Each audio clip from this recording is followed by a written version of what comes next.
If you're asking me, I think there's three people that LSU has to get no's from immediately.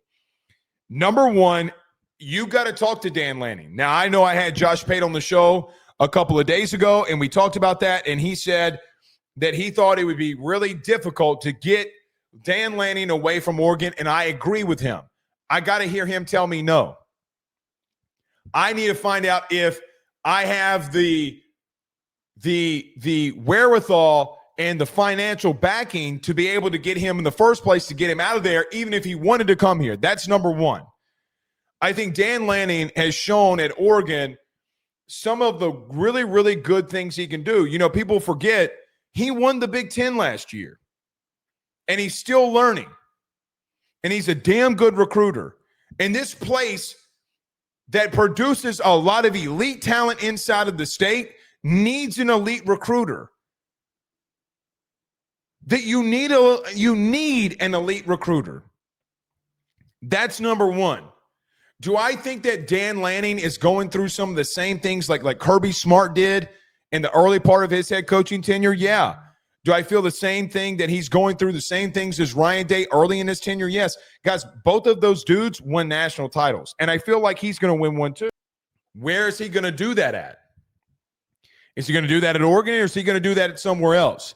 But I don't agree with all of you as an example that a guy like Dan Lanning, oh, he's not a great coach. What has he done? Well, he won the Big Ten. And what did Kirby do the first couple of years that he was there? Like, these things take time that you're not allowing some of these coaches to do. How long did it take Ryan Day? How long did it take Nick Saban? And it took Nick Saban coming to LSU for that goal to ultimately be realized. Like, we look at coaches in such a different lens. So when I look at Dan Lanning, if you're asking me, money aside, or if I had billions and billions of dollars and I wanted to spend it on LSU, one of the first calls, if not the first call that I make, is to Dan Lanning. What is your interest? That's number one. But the Super Chat brought up Lane Kiffin. Guys, Lane Kiffin to me at LSU makes the most logical sense. I think if you ask me about the decision of Lane Kiffin, which I don't know Lane Kiffin, this is clearly opinion. If you ask me about the decision of Lane Kiffin, every single day that goes on here and there's not a breaking, Lane Kiffin has signed an extension at Ole Miss, for me, it seems more and more evident that at the very minimum, and I don't think that this is going to happen, I think he's going to go, but at the bare minimum, he is going to look at both of these schools, meaning Florida and LSU, and say, hey, I think I can win bigger there, and I can recruit better there, and I can sustain there. For all of those who have hesitancy around Lane Kiffin, I suggest that you go watch the documentary that came out about him maybe a month ago or so. You can tell that there are things that have changed. You can tell. I think that he makes the most logical sense. I think he could come here and recruit at a high level, a very high level. I think that he cares. I think that he's hungry to go and win.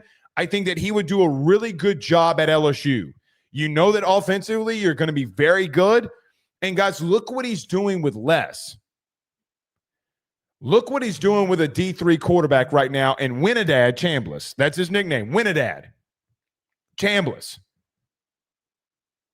He could do so much more here.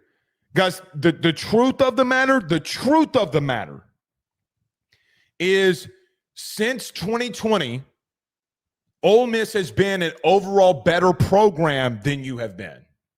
You don't, well, we got to an SEC championship game. You're right, you did. But as an overall sustained program getting to 10 wins at Ole Miss, he's done that. You know, I've debated the last couple of days of who my number one call would be. The God's honest truth, it would be Lane Kiffin. It would be Lane Kiffin. And I'm not looking back.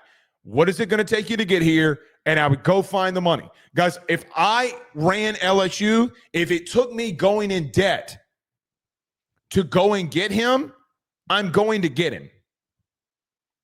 But even if you paid him $13 million a year for a 7-8 year deal, whatever it is, I think that he instantly would come in here and have more success. And he wants this job. Because there's already reports out there that he wanted the job in 2021. He wanted to replace Ed Orgeron. And Scott didn't think that he was mature enough to do it. And I don't think Scott Woodward's making this decision. I don't think Verge Alsbury. I know that there was a report out there today about Verge Alsbury's not making this decision, guys. That report from Football Scoop, with all due respect to the guys that do a really good job at Football Scoop, they got lied to. That's not true. Verge Alsbury's not going to be making this decision. But if you ask me, that would be the first call that I make.